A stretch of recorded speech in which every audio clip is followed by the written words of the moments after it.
नमस्कार दोस्तों, मैं मनीष शर्मा आपके अपने ऑनलाइन प्लेटफॉर्म कौटिल्य विधि पर आप सभी का स्वागत करता हूं। जैसा कि आप जानते हैं, हमारी टीम के द्वारा एक जबरदस्त श्रृंखला आपके लिए चलाई जा रही है, जिसमें हम पढ़ रहे हैं मैं भारत का प्रधानमंत्री। मैं भारत का प्रधानमंत्री नामक श्रृंखला में आज एपिसोड नंबर 10 आपके सामने है, जिसमें आज हम जो पढ़ने वाले हैं वो अटल बिहारी वाजपेयी के पूर्णकालिक कार्यकाल को पढ़ने वाले हैं। और हम एक ऐसे प्रधानमंत्री के बारे में पढ़ने वाले हैं जो गैर कांग्रेसी थे लेकिन पूर्णकालिक थे। गैर कांग्रेसी तो मोरारजी देसाई भी बने थे, लेकिन वो पूर्णकालिक नहीं थे। अटल बिहारी वाजपेयी पहले बने थे, 13 दिन के लिए बने थे, लेकिन पूर्णकालिक नहीं थे। लेकिन पूर्णकालिक प्रधानमंत्री के बारे में आज बात करेंगे, जो पूरे 5 साल तक उनका कार्यकाल रहता है।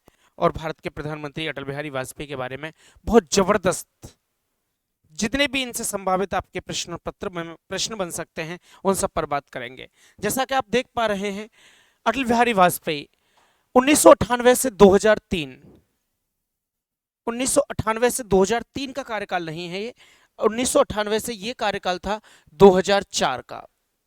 1998 से ये 2004। अब फिर आपकी समझ में ये प्रश्न आएगा कि ये 6 वर्ष का कार्यकाल कैसे हो सकता है एक साथ। ये एक साथ था ही नहीं कार्यकाल। जिस समय हमने देखा आई के गुजराल जो हुआ करते थे, उन्होंने रिजाइन दिया, तो फिर वही गठबंधन चल रहा था, जो कल की वीडियो में आपने अगर अच्छे से देखा हो तो वो गठबंधन लगातार चले जा रहा था। फिर उनका जैसे ही गठबंधन टूटा गुजराल जी का, उसके बाद फिर अटल बिहारी वाजपेयी को एक बार प्राइम मिनिस्टर बनाया गया, जो मात्र 8 महीने तक प्रधानमंत्री रहे। 8 महीने तक प्राइम मिनिस्टर रहे, लेकिन ये 8 महीने का जो कार्यकाल है, ये अपने आप में बड़ा जबरदस्त कार्यकाल था इनका। ज्यादा समर्थन नहीं था, समस्याएं भी थी। लेकिन जैसे ही अटल बिहारी वाजपेयी प्राइम मिनिस्टर बने, यानी दूसरी बार प्रधानमंत्री बने, जब पहली बार प्रधानमंत्री बने थे तो मात्र 13 दिन के लिए बने थे, लेकिन दूसरी बार जब प्रधानमंत्री बने तो मात्र 8 महीने के लिए बने थे। लेकिन ये जो 8 महीने का कार्यकाल था, ये भारत की दशा बदलने वाला था, पूरी डायरेक्शन चेंज करने वाला था। अटल बिहारी वाजपेयी प्राइम मिनिस्टर बनने के बाद ही इनके दिमाग में बस एक ख्याल आ रहा था कि भारत को न्यूक्लियर पावर कंट्री बनाना है। ये बात इससे पहले हम कई वीडियो में कर चुके हैं कि भारत में परमाणु परीक्षण होना चाहिए या नहीं होना चाहिए। और इंदिरा गांधी, जिन्हें आयरन लेडी कहा जाता है, उन्होंने ऐसा एक बार कर दिया था 1974 में। और अब अगली तस्वीर आप देख पा रहे हैं, ये भारत में दूसरा परमाणु परीक्षण 11 मई 1998 को अटल बिहारी वाजपेयी के समय हुआ, जो पोखरण में हुआ। इस परमाणु परीक्षण को पढ़ने से पहले थोड़ा सा इतिहास के पन्नों को झांकना पड़ेगा। अब थोड़ा सा समझिएगा। जिस समय देश आजाद हो रहा था, तो पंडित जवाहरलाल नेहरू परमाणु परीक्षण कार्यक्रम को आगे बढ़ाना चाहते थे, लेकिन ऐसा माना जाता है कि नेहरू जी परमाणु परीक्षण करना नहीं चाहते थे, लेकिन इस कार्यक्रम को आगे बढ़ाना चाहते थे। होमी जहांगीर भाभा के बारे में जानते हैं, ये परमाणु कार्यक्रम के जनक माने जाते हैं। विदेशों में पढ़ाई करने के बाद जब देश आजाद हुआ तो हिंदुस्तान आ गए और उन्होंने नेहरू जी से डायरेक्ट मुलाकात की। जब वो नेहरू जी से बात करते हैं तो नेहरू जी ने कहा था, क्या आप तैयार हैं कि हम परमाणु परीक्षण कर सकते हैं? तो होमी जहांगीर बाबा ने कहा, आप जब भी परमाणु परीक्षण करना चाहें उससे 2 साल पहले बता देना, 2 वर्ष के अंदर हमारी पूरी तैयारियां हो जाएंगी, और लास्ट कम से कम 18 महीने पहले बता देना। 1952 का दौर गया, 1954 का दौर गया, 1956 का दौर गया, 1960 का दौर गया, 1962 में युद्ध हुआ, और 1962 में हम बुरी तरह चाइना से हार जाते हैं। तब थोड़ा महसूस हुआ कि हमारे पास कम से कम न्यूक्लियर पावर होनी चाहिए थी। 1962 में जब युद्ध से थोड़े से समय पहले की बात थी कि नेहरू जी भाभा जी से मिले, और भाभा ने कहा ठीक है हम इस पर काम करते हैं, लेकिन नेहरू जी ने कहा जब तक मैं ना कहूं परीक्षण नहीं होना चाहिए, पर आप कार्य करते रहिए। 1962 का युद्ध आ गया, युद्ध में हम हार गए। युद्ध में हारे, चाइना जीत गया, और चाइना जीतने के बाद भी 1964 में अपना पहला परमाणु परीक्षण कर देता है।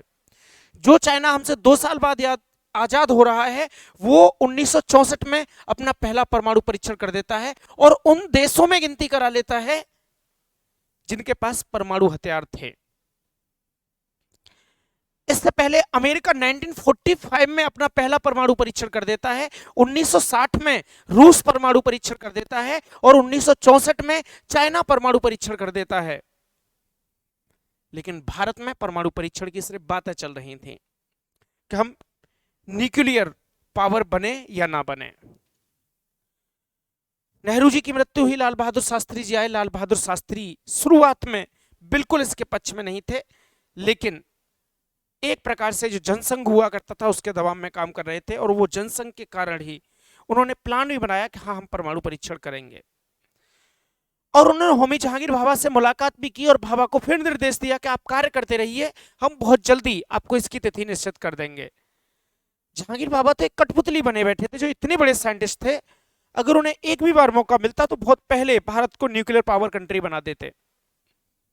लेकिन प्रधानमंत्री का रोल बड़ा रोल होता है। अच्छी बात यह भी थी कि जो न्यूक्लियर पावर बनाने वाले लोग थे, वैज्ञानिक जो थे, सीधा रिपोर्ट प्राइम मिनिस्टर को किया करते थे। लेकिन देखने को यह मिला कि लाल बहादुर शास्त्री की मृत्यु हुई और उसी समय होमी जहांगीर भाभा की भी आकस्मिक रूप से मृत्यु हुई। दोनों को एक षड्यंत्र भी कहें तो कुछ गलत नहीं है। लाल बहादुर शास्त्री की मृत्यु ताशकंद में हुई और होमी जहांगीर भाभा उन दिनों यूरोप के ऊपर से उड़ रहे थे, यानी जहाज में बैठे हुए थे, वो क्रैश हुआ या एक षड्यंत्र था, उनकी भी मृत्यु हो गई। ये भारत के लिए दोहरा झटका था। लेकिन जब इंदिरा गांधी आई तो इंदिरा गांधी ने सबको चौंका दिया, पूरी दुनिया को चौंका दिया और एक ऑपरेशन कर डाला और उसका नाम उन्होंने स्माइलिंग बुद्धा रखा। भारत में पहला परमाणु परीक्षण इंदिरा गांधी के समय हो गया 1974 में, जिसका नाम था स्माइलिंग बुद्धा, क्योंकि उस समय बुद्ध पूर्णिमा थी। जब ये स्माइलिंग बुद्धा नाम से परमाणु परीक्षण किया था तो हमने दुनिया को संदेश दिया था कि ये सिर्फ पीसफुल है, शांतिपूर्वक है, ये किसी को नुकसान पहुंचाने के लिए नहीं है, बस एक छोटा सा टेस्टिंग है। लेकिन ये जो बाहरी शक्ति थी, ये भारत पर दबाव बनाने लग गई थी, ये भारत पर नजर रखने लगी थी, कहीं ऐसा ना हो कि अभी तक चल मान लीजिए कि ये शांतिपूर्ण है, तो आने वाले समय में कहीं ऐसा ना हो कि ये बड़ा कोई न्यूक्लियर पावर को लॉन्च कर दे। इंदिरा गांधी की मृत्यु हुई, राजीव गांधी की मृत्यु हुई, पीवी नरसिम्हा राव आए, ये इस पक्ष में थे और ये भी उस समय ये उन लोगों से मिले, डीआरडीओ जो हुआ करता था हमारा, डिफेंस रिसर्च डेवलपमेंट ऑर्गेनाइजेशंस, इन सब से मिले। लेकिन चाहते थे कि परमाणु परीक्षण हो, लेकिन कर नहीं पाए। जब अटल बिहारी वाजपेयी आए, 13 दिन के लिए आए, क्या ही करते। फिर उसके बाद देखे हमने 2 प्रधानमंत्री और बने, एसडी देवगौड़ा आए, आई के गुजराल आए। एक साल के लिए आने वाले प्रधानमंत्री कैसे इतना बड़ा परीक्षण कर सकते हैं। लेकिन जब अटल बिहारी वाजपेयी आई तो इन्होंने ये दुनिया को दिखाया कि 8 महीने में भी परमाणु परीक्षण किया जा सकता है। अटल बिहारी वाजपेयी प्राइम मिनिस्टर बने और प्राइम मिनिस्टर बनते ही इन्होंने डीआरडीओ की टीम से तुरंत संपर्क साध दिया और कहा कि हम अब परमाणु परीक्षण जरूर करेंगे। बीजेपी की सरकार थी, प्रधानमंत्री अटल बिहारी वाजपेयी थे। अब लोगों की राय की बात करें, क्या यह परमाणु परीक्षण करना उतना अनिवार्य था, या परमाणु परीक्षण करने से बीजेपी को कोई फायदा हुआ या देश को कोई फायदा हुआ? ये बड़ी बात थी, क्योंकि सबको पता था 1999 में इलेक्शन होने हैं, 98 में इलेक्शन होने थे। इलेक्शन होना है तो सीधा सा मतलब था कि फायदा तो मिलना ही था। यह दिन था 11 मई 1998, जब दुनिया के तमाम शक्तिशाली देश भारत पर नजर गड़ाए हुए थे, कहीं भारत ऐसा कुछ कर तो नहीं रहा। अमेरिका का सैटेलाइट अंतरिक्ष में घूम रहा है, जो दिन रात चक्कर लगा रहा है कि भारत में परीक्षण तो नहीं हो रहा। भारत के वैज्ञानिकों ने जो कार्य किया था वो अपने आप में वास्तव में सराहनीय था।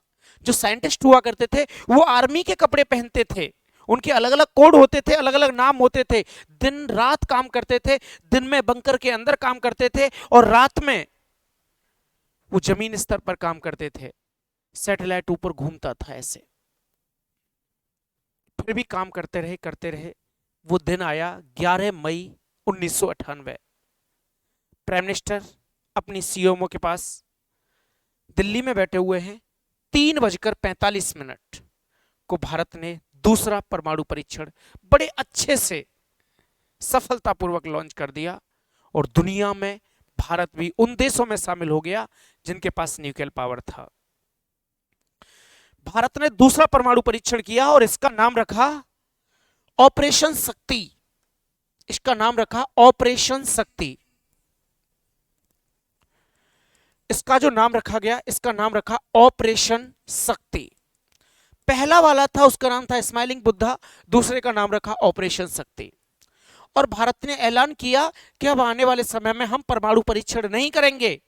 और यह भी ऐलान किया प्रधानमंत्री ने कि यह परमाणु परीक्षण सिर्फ अपनी सुरक्षा के लिए है, हम पहले से कभी भी किसी भी देश पर परमाणु का हमला नहीं करेंगे।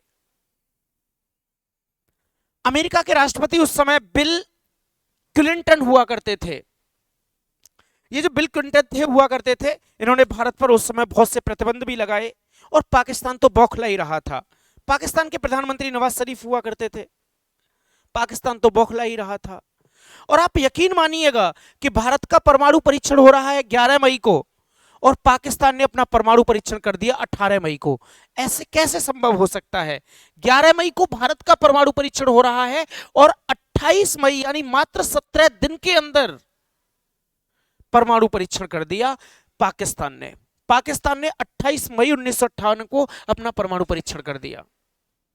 आप अंदाजा लगा सकते हैं कोई भी देश इतना डेवलप तो नहीं था पाकिस्तान कि 17 दिन में पूरी प्रोसेस बना के परमाणु परीक्षण कर दे। तो इसका मतलब है कि यह कहानी पहले से ही चल रही होगी या इससे पहले भी बहुत सी चीजें निश्चित थी, बस बटन दबाना था, परीक्षण करना था। भारत के परमाणु परीक्षण से फायदा यह हुआ कि पाकिस्तान एक्सपोज हो गया। जो पाकिस्तान कहा करता था कि हम ऐसा कुछ कर ही नहीं सकते, हमारे पास ना ही बजट है, उसने मात्र 17 दिन के अंदर परमाणु परीक्षण कर दिया। पूरी दुनिया को सरकार ने दिखा दिया, भारत ने दिखा दिया कि हमने तो सबके सामने किया है। लेकिन सोचकर देखो ये 17 दिन में कैसे तैयारी कर सकते हैं? ये 17 दिन की तैयारी नहीं थी, ये कम से कम आजादी के बाद से ही तैयारी चल रही थी। और हो सकता है ये कितने भी और भी न्यूक्लियर पावर हो सकते हैं। एक ही देश में से दो डोमिनियन स्टेट बने, दोनों के दोनों न्यूक्लियर पावर कंट्री बन चुके थे, जो दोनों ही दुश्मन थे।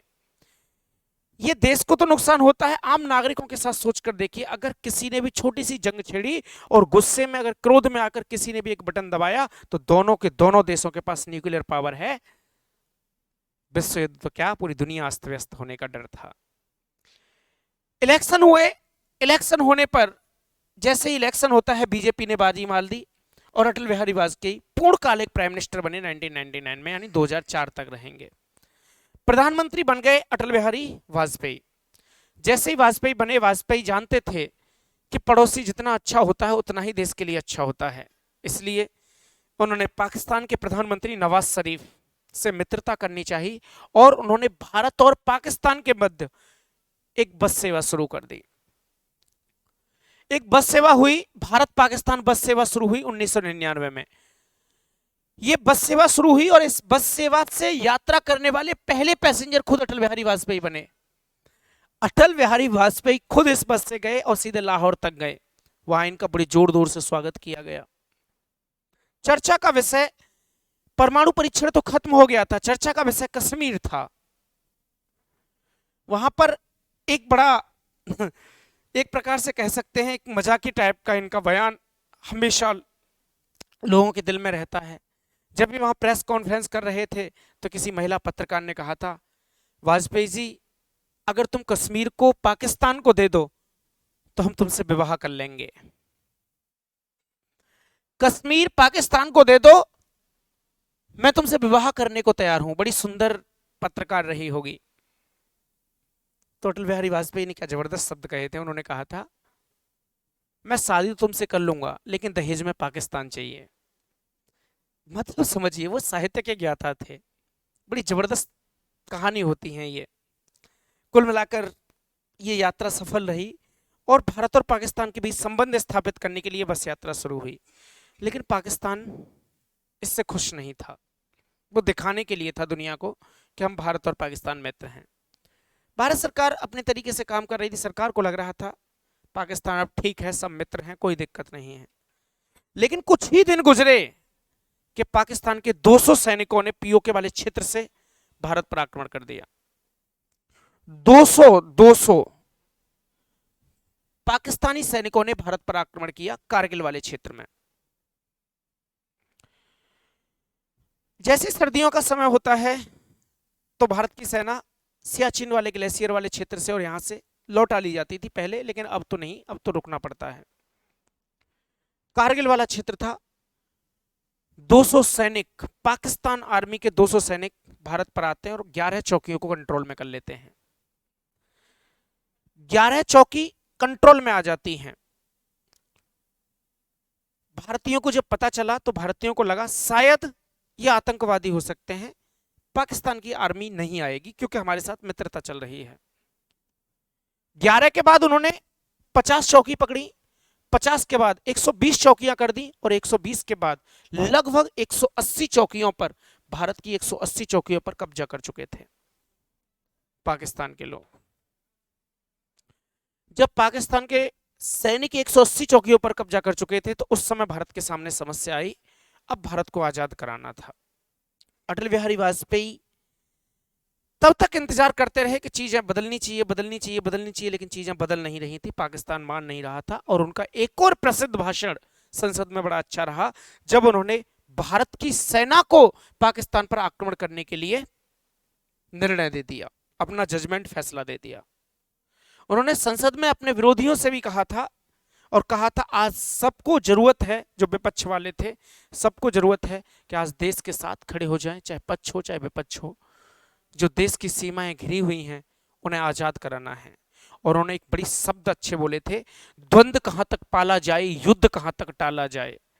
द्वंद्व कहां तक पाला जाए, युद्ध कहां तक टाला जाए, तू राणा का वंशज है, फेंक जहां तक भाला जाए। ऐसा ही कहने से युद्ध आरंभ हो गया और भारतीय एयरफोर्स और भारतीय आर्मी दोनों को लड़ाकू विमानों के साथ उतार दिया गया मैदान में। इस कारगिल युद्ध के सबसे बड़े हीरो कोई हैं तो वो विक्रम बत्रा हैं। एक बड़ी अच्छी मूवी आई थी शेरशाह, अगर तुमने देखी हो। विक्रम बत्रा हैं, शेरशाह के नाम से जानते थे, उनका एक कोड होता था दिल मांगे मोर। बड़ी अच्छी मूवी दिखाई है। और कारगिल में जो सबसे ऊंची चोटी हुआ करती थी उसे फतेह करने में और देश की बिल्कुल सुरक्षा करने में सबसे महत्वपूर्ण व्यक्ति थे कैप्टन विक्रम बत्रा। हालांकि हमने अंततः कारगिल युद्ध 1999 को हुआ और यह तारीख याद रखनी है, 26 जुलाई 1999 को ये कारगिल पर हमने अपना तिरंगा फहराया। इसीलिए प्रत्येक 26 जुलाई को विजय दिवस भी मनाया जाता है। 26 जुलाई को जो ये अंतिम चोटी थी, यहां सब लोग तो हैं लेकिन विक्रम बत्रा नहीं है। ये फोटो विक्रम बत्रा का है जिन्होंने अपनी जान की बाजी लगा दी लेकिन हिंदुस्तान को आजाद कराया और अपनी जो बाउंड्री लाइन थी उन्हें सुरक्षित कराया। ये शहादत को प्राप्त हुए लेकिन अंतिम समय तक युद्ध लड़ते रहे और हिंदुस्तान को बिल्कुल सुरक्षित रखा, हिंदुस्तान के मुकुट को सुरक्षित रखा। हिंदुस्तान के सैनिकों ने एक बार फिर पाकिस्तानियों को धूल चटाई। यहां से पाकिस्तान सहम तो गया था, लेकिन सोचकर देखिए इस युद्ध का क्या परिणाम होता। दो देश ऐसे हैं जिनके पास न्यूक्लियर पावर है। पाकिस्तान, भारत की कहां गलती थी इसमें? भारत की तो कोई गलती नहीं थी। अच्छी बात यह थी कि भारत ने परमाणु परीक्षण कर लिया था, जो पाकिस्तान बिल्कुल तैयार था, बिल्कुल तैयार था। वो बस बटन दबाएगा कि परमाणु परीक्षण हो जाएगा। हम लोग उस स्थिति में नहीं थे, तो परमाणु परीक्षण कहीं ना कहीं हमारे लिए बहुत अच्छा था। और ये 26 जुलाई 1999 को, ये आज मैंने इसमें डिटेल में इसलिए नहीं बता रहा क्योंकि हम सिर्फ प्राइम मिनिस्टर एपिसोड को पढ़ रहे हैं। जैसे जैसे समय गुजरता जाएगा प्रतिदिन मैं आपके लिए एक क्लास आता जाऊंगा। अभी प्रधानमंत्री का एपिसोड चल रहा है तो हम लगभग 1999-2004 तक पहुंच चुके हैं। तो इसके बाद जैसे ही आगे बात बढ़ेंगी तो हम उसमें पढ़ने वाले जो हैं नई नई वीडियो तुम्हारे सामने लाऊंगा, चाहे वो कारगिल वॉर हो, चाहे वो 1971 का वॉर हो, चाहे वो 1962 का हो। उसमें फुल डिटेल में, पूरी डिटेल के साथ विस्तृत रूप से मैं उसे आपको समझाऊंगा। ठीक, आगे देखिएगा। 1999 के बाद देखते हैं, अटल बिहारी वाजपेयी सरकार में आ ही चुके थे और इन्होंने इस जीत के बाद, और एक और बात खास बात है कि ये जो कारगिल का युद्ध था, ये जो कारगिल का युद्ध हुआ था इसे लाइव दिखाया गया था। इस कारगिल के युद्ध को बिल्कुल लाइव दिखाया गया था, पूरे भारत को लाइव दिखाया गया। और पहली बार ऐसा हुआ था, पहली बार हिंदुस्तान में ऐसा हुआ था कि जो हमारे योद्धा इस युद्ध में क्या हो रहे थे, इस युद्ध में शहीद हो रहे थे, यानी शहादत को प्राप्त हो रहे थे। उनकी जो डेड बॉडी हुआ करती थी, उनका जो मृत शरीर हुआ करता था, उनके घर पहुंचाया जा रहा था, उनके घर पहुंचाया जा रहा था। तो देश में इस युद्ध के बाद देशभक्ति अपने चरमोत्कर्ष पर पहुंच गई थी। उसी समय एक गाना आया था भारत में, लता मंगेशकर जी के द्वारा गाया गया था, ए मेरे वतन के लोगों जरा आंख में भर लो पानी। ये उसी समय लता मंगेशकर ने जब ये गीत सबके सामने प्रस्तुत किया था, तो पूरे देश में देशभक्ति की लहर आ चुकी थी। कुल मिलाकर बात यह है, कुल मिलाकर बात यह है कि इससे अटल बिहारी वाजपेयी का कद बढ़ा, बीजेपी का भी कद बढ़ा।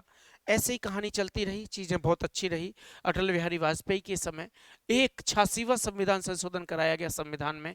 86वां संविधान संशोधन 2002 में हुआ, जिसमें प्रत्येक नागरिक को डीपीएसपी से हटाकर फंडामेंटल राइट्स में क्या दे दिया गया, एजुकेशन देने लगा, यानी 6 से 14 वर्ष तक के बच्चों के लिए निःशुल्क एवं अनिवार्य शिक्षा का प्रावधान कर दिया गया।